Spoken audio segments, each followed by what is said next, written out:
আপনারাই বিজয়ী হবেন ইনশাআল্লাহ। কেননা আমরা 1971 সালের স্বাধীনতা যুদ্ধের পর আপনাদের জামাত ইসলামের এইরকম সুযোগ আল্লাহর পক্ষ থেকে আর কোনোদিন এরকম সুযোগ হয় না।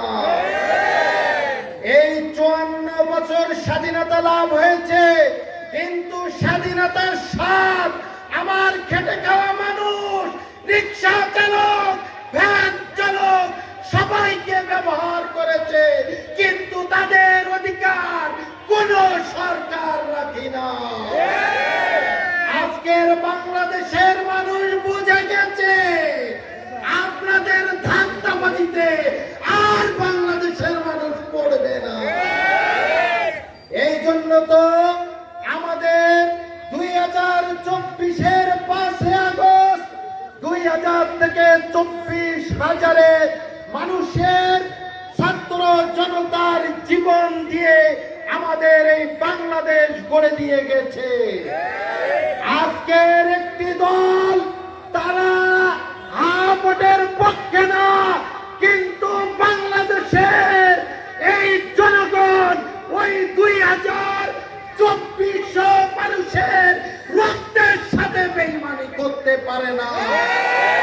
তোমরা বেঈমান হতে পারো, কিন্তু এই বাংলাদেশের খেটে খাওয়া মানুষ ওই শহীদের সাথে বেঈমানি করবে না। তারা ভোটে ভোট দিয়ে এই বাংলাদেশকে সোনার বাংলায় পরিণত করবে।